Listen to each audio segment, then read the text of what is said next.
안녕하세요. 부동산이 쉬운 사람들 부시맨입니다. 우리가 살아가는데 절대 없어서는 안 되는 집. 하지만 신축 아파트에서 하자가 빈번하게 발생되고 있다는 안타까운 소식도 종종 들려오는데요. 국토교통부는 아파트 건설 현장을 특별 점검하기도 했죠.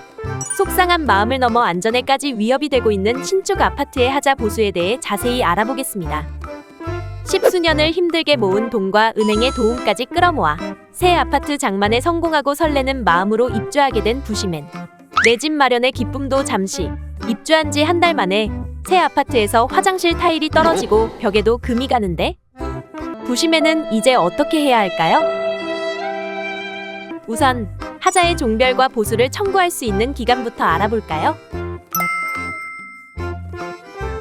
시설공사별 하자란 공사상의 잘못으로 인해 발생하는 균열, 처짐, 비틀림, 들뜸, 치마, 파손, 붕괴, 누수, 누출, 탈락, 기능 불량, 부착, 접지, 결선 불량, 고사 및 입상 불량 등이 발생해서 건축물 또는 시설물의 안전상, 기능상, 미관상 지장을 초래할 정도의 결함을 말합니다.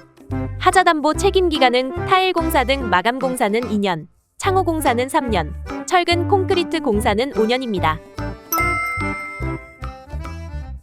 내력 구조구별 하자는 공동주택 구조체의 일부 또는 전부가 붕괴된 경우 또는 공동주택의 구조안전상 위험을 초래하거나 그 위험을 초래할 우려가 있는 정도의 균열, 치마 등의 결함을 말하고요. 내력 구조부별 하자담보 책임기간은 10년입니다.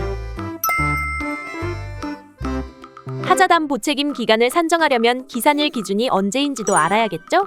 세대 내부의 천장, 바닥, 벽 등 구분 소유권의 목적인 건물 부분은 입주자가 인도한 날을 기준으로 기산하고요. 공용 계단이나 복도 등 전유 부분 외의 건물 부분 및 건물 부속물은 사용 검사일부터 기산합니다. 그렇다면 하자가 발생했을 때 우리는 무엇을 준비하고 어떻게 대처해야 할까요? 첫째, 문제가 발생한 부분을 사진과 동영상으로 기록해두세요. 벽체나 지붕 등의 균열이나 누수가 발생했다면 그 크기를 확인하기 위해 줄자 또는 누구나 쉽게 크기를 인지할 수 있는 물건을 옆에 두고 촬영하세요. 균열이 진행되고 있는 하자라면 같은 위치와 방법으로 일정 기간 정기적으로 촬영을 해놔야 나중에 증거 자료로 활용될 수 있습니다. 비주기적인 소음 하자는 벽시계 등과 함께 시간을 동영상으로 촬영하면 좋습니다. 둘째, 아파트 관리사무소나 건설사에 하자 발견 즉시 신고하세요. 전화나 방문도 좋지만 이메일, 문자 등 서면을 이용한 증거도 남겨두는 것이 좋습니다.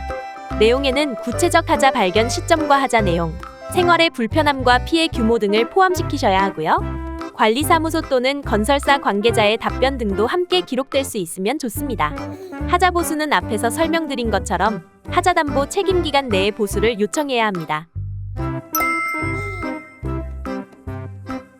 이런 상황까지 오면 안 되겠지만 하자가 심각하거나 건설사의 무성의한 자세로 요청한 하자 보수가 제대로 이루어지지 않는다면 법적 대응을 고려해 볼 수도 있습니다. 미리 촬영해둔 사진과 동영상, 하자 신고와 보수 요청 내역들을 날짜와 시간대별로 정리해서 법률 전문가의 도움을 받아 진행하실 것을 권장드립니다. 하자 보수는 단순히 미관상의 문제가 아닌 안전과 직결된 문제일 수도 있습니다. 특히 구조적 하자는 건물 전체의 안전에도 영향을 미칠 수 있다고 하니 더욱 신속한 대응이 필요하겠네요.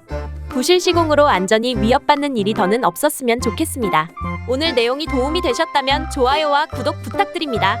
감사합니다.